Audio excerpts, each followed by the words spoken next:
the bloody proofs I had prepared of his victorious violence, counterfeiting the loss of virginity in early modern England.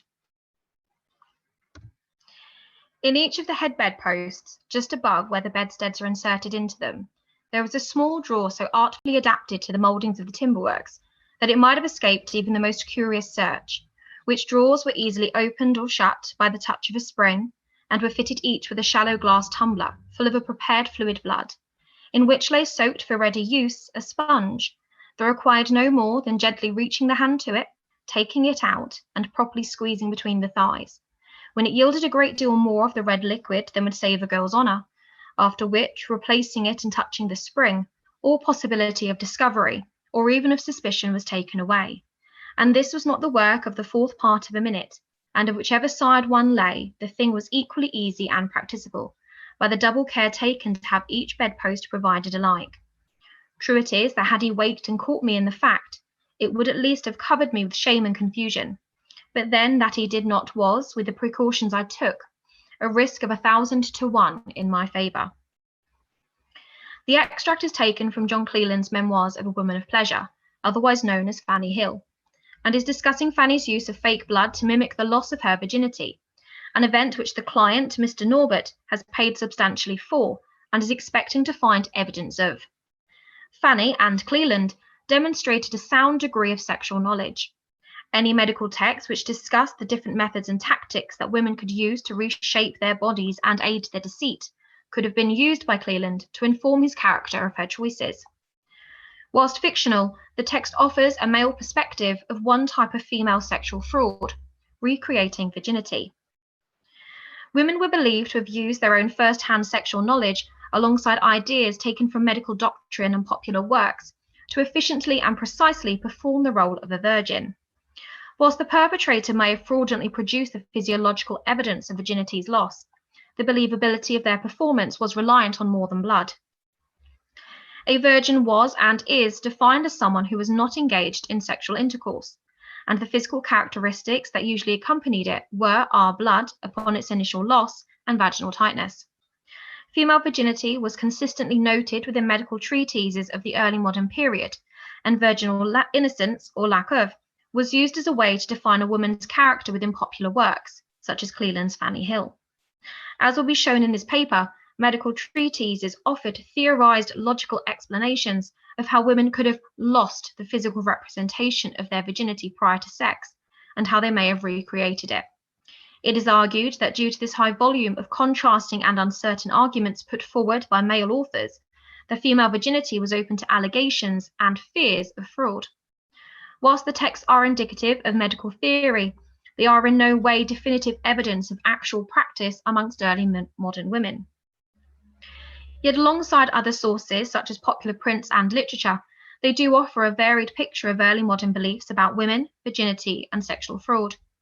Moreover, it will illustrate the physical means by which women were thought to be able to effect their deceptions, in some cases on a regular basis. Virtue and its loss has been argued by Randolph Trumbach to have been an important element of marriage and womanhood in the early modern period. The losing of one's virginity was not only symbolic for the woman as her entrance into an adult sexual environment, but also transference of power between father of the bride to the new husband. Garthian Walker has noted virginity as an important element of rape cases, a feature which could determine the ruling of the court and the seriousness of the case. The assessment of counterfeit virginity also has a historiographical context. In 1982, it was first assessed by Paul Gabriel Bus, who assessed the medical author's depictions of counterfeit virginity and offers the most detailed account of this. Later in 1996, Tassie G. William argued that false virginity levelled the playing field between the sexes, or even reverses completely the apparent balance of power, and was indicative of female agency as it played upon the unknowableness of women. More recently, it was discussed by Sarah Reed in regard to Cleland's Memoirs of a Woman of Pleasure, as she discusses how Fanny Hill's different types of blood were depicted and eroticized in the 18th century novel. Reed maps the events in the novel onto medical depictions of virginity's loss to show the ways that the theories and ideas presented in medical and pseudo-medical texts transferred into erotic fiction. This paper examines the depiction of counterfeit virginity in medical texts and popular works of early modern England.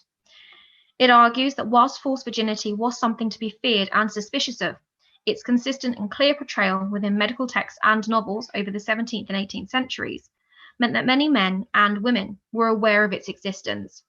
Therefore, contrasting to other historians' work on this topic, this paper also argues that many men were not only aware of fake virginity, but were also willing participants in these scenarios.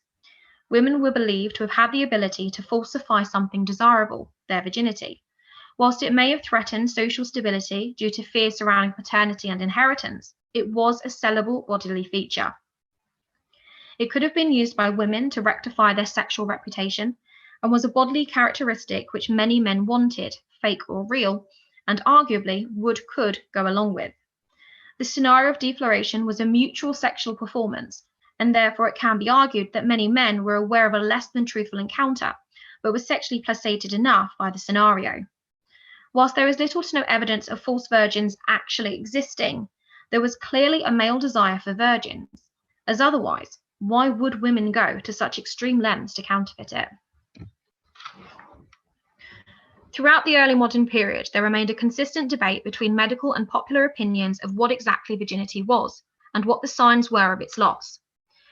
Whilst Cleland's novel may have brought the topic of counterfeit virginity to a slightly wider audience, he was not the first to discuss its replication and the use of bodily performance.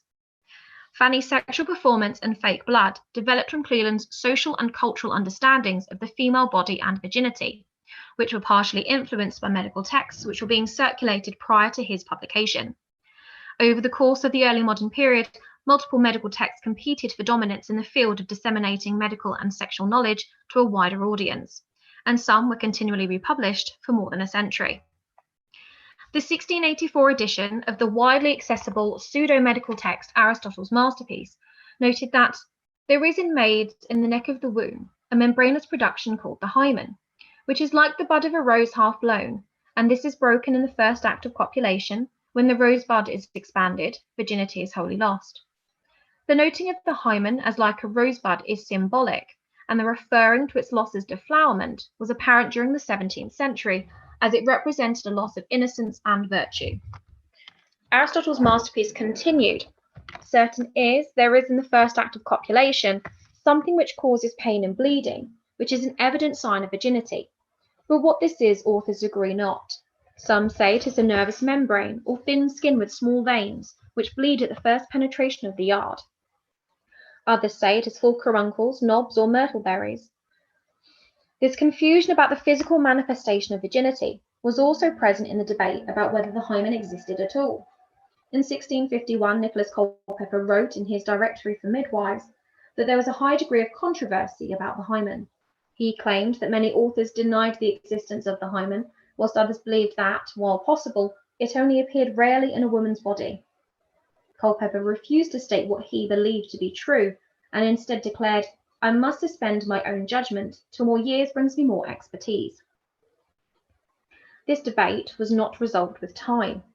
By 1730, Aristotle's last legacy still noted that many authors did not agree on the anatomy of a woman's body before intercourse, and what changed when virginity was lost. The unnamed author described various physical features that were thought to signal virginity, including nervous membrane, thin skin with veins, 4 caruncles or pieces of flesh, and a fleshy circle at the neck of the womb. The contradictory opinions meant that ideas about what virginity was and how its loss was signalled were not universal and were instead malleable depending on circumstance and situation. Despite this long-running lack of consensus, most medical texts acknowledge that bleeding caused by the breaking of the hymen and vaginal tightness were indicative of a lack of sexual experience. These authors were clear, though, that these signs would not necessarily appear in every woman. This meant that they were largely emphatic that the absence of these signs did not designate previous sexual experience.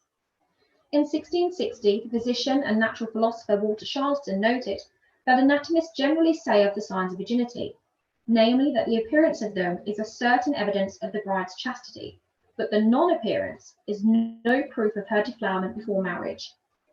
Thomas Bartholomew stated that not all virgins would bleed upon loss of virginity, especially if they had previously used fingers or an instrument. Aristotle's masterpiece, 1697, and Aristotle's last legacy, 1730, were quick to note that an excessive lust or desire for a man was thought to be able to break the hymen. Other reasons why the hymen might be broken before intercourse included internal bodily pressures such as the stopping of urine, coughing, violent straining, or sneezing. Although it was not mentioned in these discussions of the loss of virginity, the tightness of the vagina was also acknowledged to be a common sign. Ambrose Paré noted in 1665 that sexually experienced women's vaginas were wider and larger, whilst in virgins it is more contract, straight, and narrow. But how deceitful and untrue these signs and tokens are. Aristotle's legacy stated in 1730 that the straightness of the privities was symbolic of virginity, but that privities may be made so straight by the use of astringent medicines that a whore may be sometimes taken for a virgin. Some texts and authors, including Aristotle's masterpiece, 1684, Thomas Bartholinus, and Thomas Gibson, encouraged women not to marry during menstruation, as this might make the vagina feel looser during consummation. They offered this caution because they believed that non-medical practitioners would take this as a sign that a woman had already experienced intercourse. Aristotle's masterpiece claimed, for example, "All virgins beware.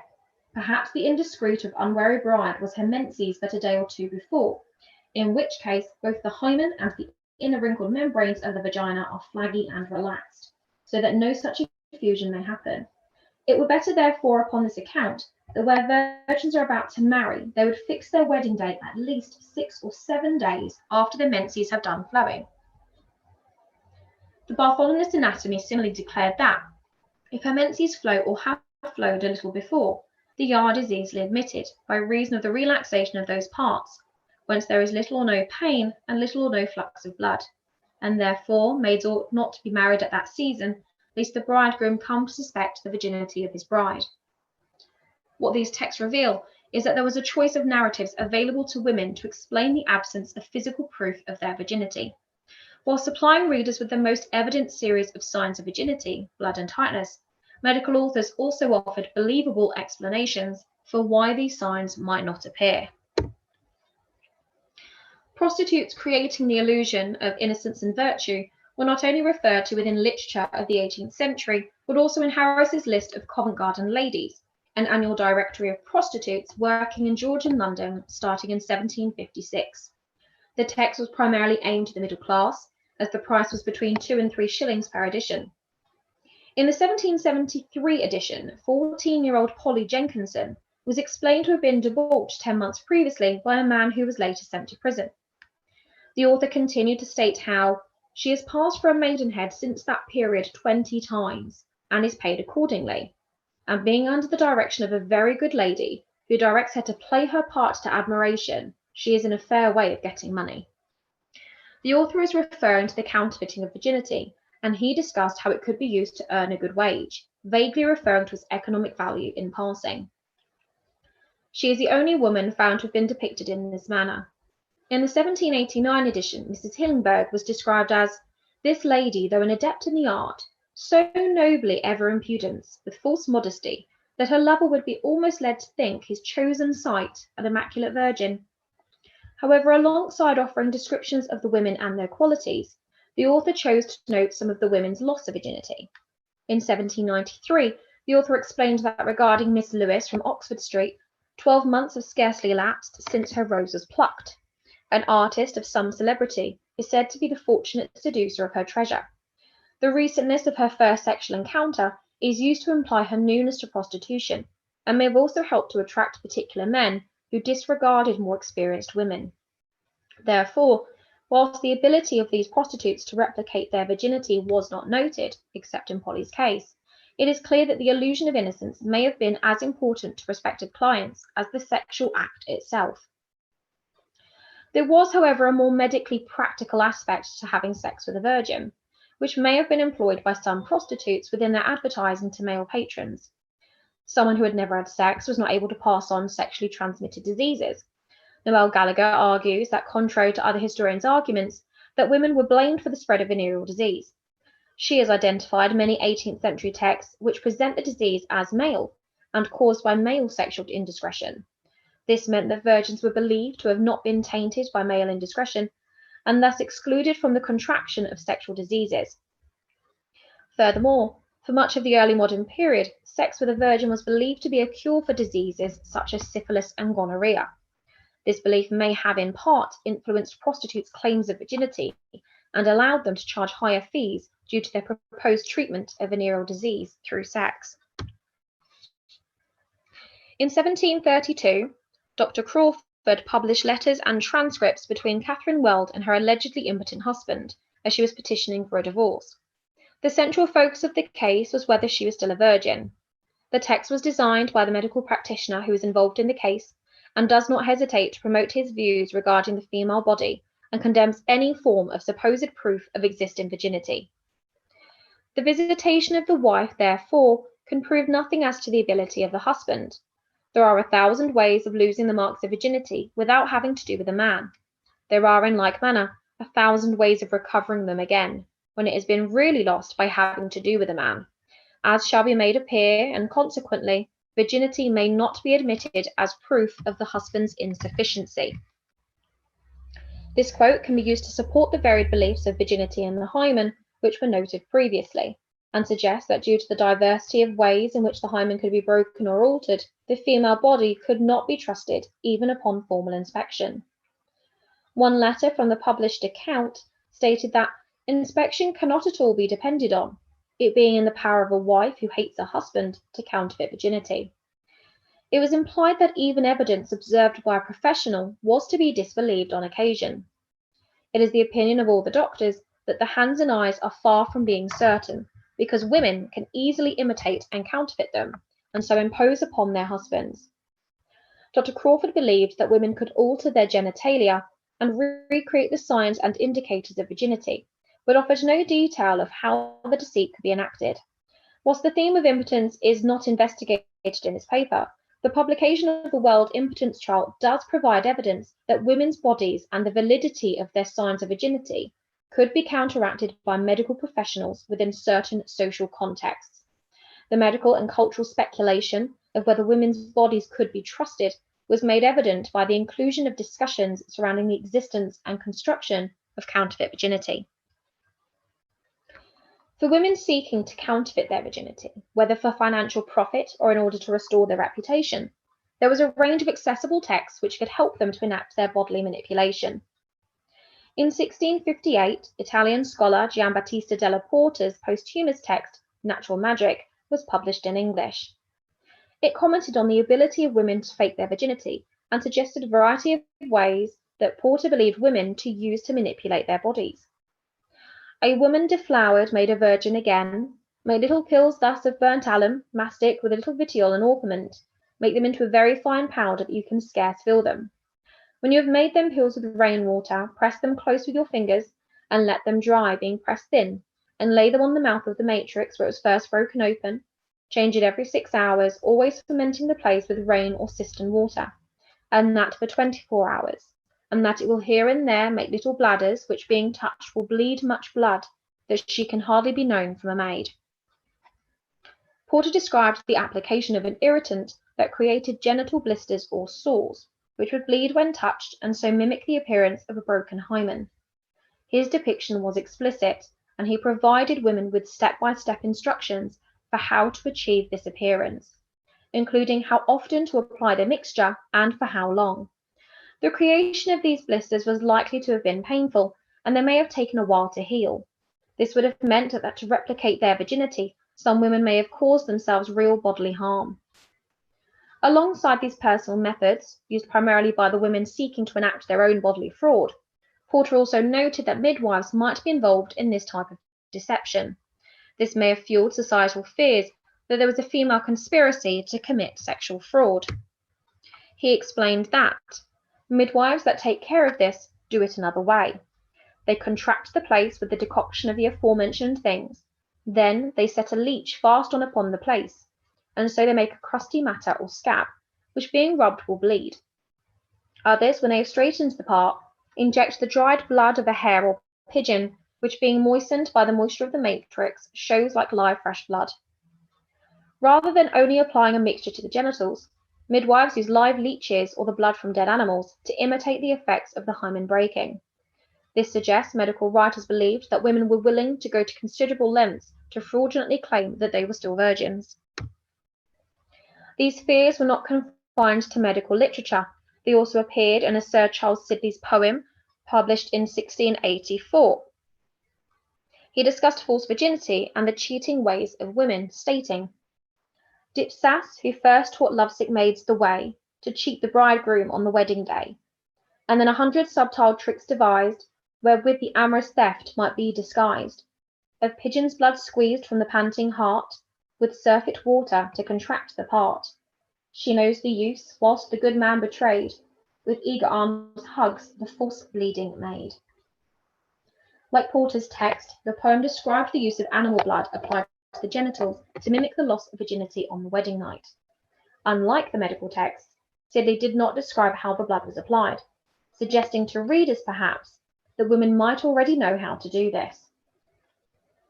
The second sign which it was feared could be counterfeited was the shape and tightness of the vagina. As with concerns surrounding the blood of defloration, non-medical texts described the fear that women had a number of ways to alter the shape of their bodies. Thomas Middleton's play, The Phoenix, described how drugs and art were supposedly used by women.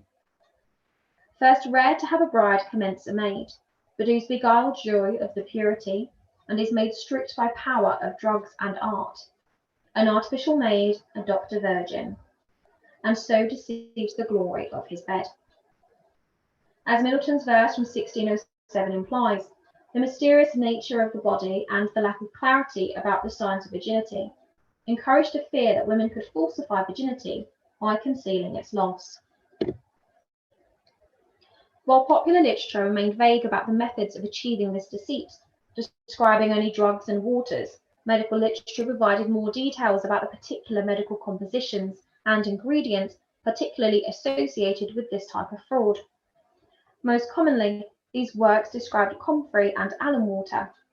In 1651, Nicholas Culpeper explained that the vagina could be manipulated and reshaped, stating that, for after many acts of venery, it may be made so straight by stringent medicines that whores may be taken for virgins, as we showed concerning a wench that was married. She used a bath of comfrey roots to appear a virgin again. Culpeper's reference to a supposedly real instance of a woman enacting this deception perhaps added further fuel to societal fears. Moreover, he implied that she managed this deception by employing the commonly accessible ingredient, comfrey. Comfrey was one component which emerged continually in different medical texts between the 17th and 18th century. Botanical texts such as Anonymous and English Herbal and John Peachey's The Complete Herbal of Physical Plants discuss the healing qualities of comfrey on different wounds and ailments.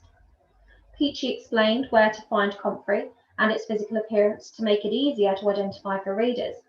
He also stated it is an excellent wound herb, which qualifies the acrimony of the humours and is used in all fluxes, especially the belly.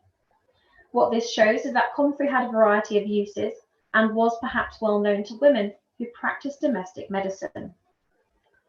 Comfrey was also mentioned in the posthumous vernacular copy of Swiss physician Felix Platter's text, 1664, which stated that women have some medicines for the external orifice of the womb, to make them conceive the better and to conceal the loss of virginity, by often applying astringents which make the parts straighter. A fermentation or incession is in use for this purpose, made of the decoction of galls, pomegranate peels with red wine, vinegar and alum. Sometimes they add comfrey roots, leaves of sumach, plantain, oak, cypress, nuts, pine barks. In this case, comfrey had to be mixed with a range of other ingredients.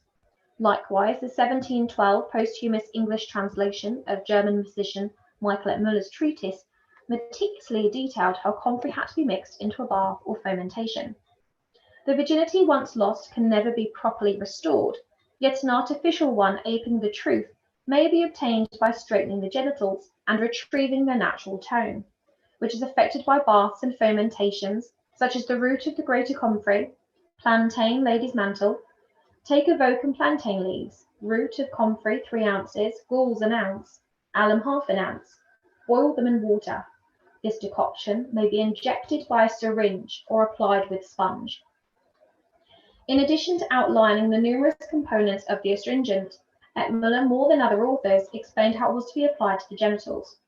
Whilst others only described bathing and comfrey, Muller clearly outlined using a syringe or sponge to apply comfrey and other ingredients to the vaginal area, an intimate and much more invasive process than a bath. Alum water was another concoction mentioned in a range of early modern texts. In 1685, Henri Francois Legrand's text, Consultations on Most of the Disorders that Require the Assistance of Surgery, was published in English. He explained that alum water was commonly used as an astringent in the treatment of wounds. Outside of these medical texts, it is evident that society feared this powerful astringent would be used to recreate virginity. John Wilmot's Sodom, or the Quintessence of Debauchery from 1678, said, "The already cockold gets a maidenhead, which is a toy. Done by the powerful aid, cunt washed with alum makes a whore a maid." It is not clear how widespread an issue this truly was, but it does appear to have been regarded as a legitimate concern by many contemporaries of the period. Its appearance within medical texts and popular literature can be seen to be symbolic of societal fears over women's bodies and female sexual knowledge within the early modern period. Yet the authors who warned their readers about the means of bodily fraud were perhaps accidentally also informing women how they may be able to commit their own fraud by falsifying their virginity. Rather than informing the masses, these texts instructed women how to commit bodily fraud, and whilst allowing fears to flourish, they also allowed particular sexual desires to evolve and develop, as men were being consistently told that fake virginity was something which could be paid for and even expected. Far from being an act of deceit as first suspected, counterfeit virginity was a feature which was manipulated, sold, and ultimately desired. Thank you. So I've just seen someone's question about midwives being asked to consult on virginity. So from what I found so far, they weren't. Regarding the impotence case, a physician was used, but yet again, there was this big suspicion of women working together in order to manipulate. Another question, were women viewed as lying about their bodies in other ways? Absolutely. So one of the other things that never made it into my thesis was the idea of faking pregnancy. So that's a big topic as well. Question about the evidence of practical use of the tools. Could this be theoretical? Absolutely. I have found nothing to actually prove that these women were using instruments or masturbation or anything like that. Instead, it seems to be the male author's perception of what they thought that women were doing. So I would assume that they wouldn't like to imagine that women were actually sexually active in this manner. Another question about were the ideas similar between France, America, etc. Unfortunately, I don't know. My research was very limited to what was happening in England in the early modern period, though saying that a lot of texts I've used were translated into English from French, German, Italian. So the fact that many of these authors touched on this topic does show that there was a general consensus across Europe that they didn't really know that much about virginity. Just looking at the original one. So the link between virginity or chastity and vaginal tightness is an often recounted myth by certain vocal groups on the internet. It is used a misogynistic attack on women. Is this a belief that has always been widely accepted, and has it always been used as a weapon against women historically? That's a really interesting question that I haven't overly thought of before now overly. There was definitely an argument that tightness of the vagina was indicative of being a virgin, as seen in some of the author's notes after periods, whether your vagina would feel flaggy and relaxed. Astringents were used to tighten everything up. So it was definitely a key thing, but from what I've found, I do think that blood was seen as the bigger indicator. As I'm sure as well, we see a lot of media portrayals of this time period. So bed linen being held up to show that there was a mark of blood. So it was the easiest way of letting anyone other than your new husband know that you were supposedly a virgin. But whether it was used as a weapon against women, I'm not entirely sure, but I think that would be really interesting. Thank you for your comment saying it was fascinating. Were there any modern texts written by women about virginity? Not that I have found. A lot of medical texts do seem to be done by men, and I do think that is because of the better position that men were in regarding education. And also, let's not forget that all of these texts that I've mentioned were essentially written by the middle class.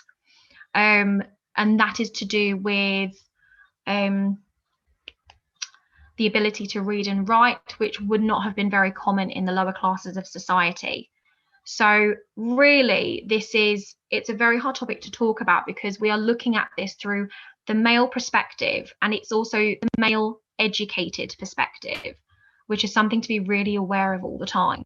So as I've stated, this is very much a theoretical idea of what some men seemed to think was happening, but whether there were actually any women working in cahoots together to conceal their virginity from new husbands or new lovers or new clients, we just don't know, because from what I can tell, no woman has actually written a true account of her using any of these methods.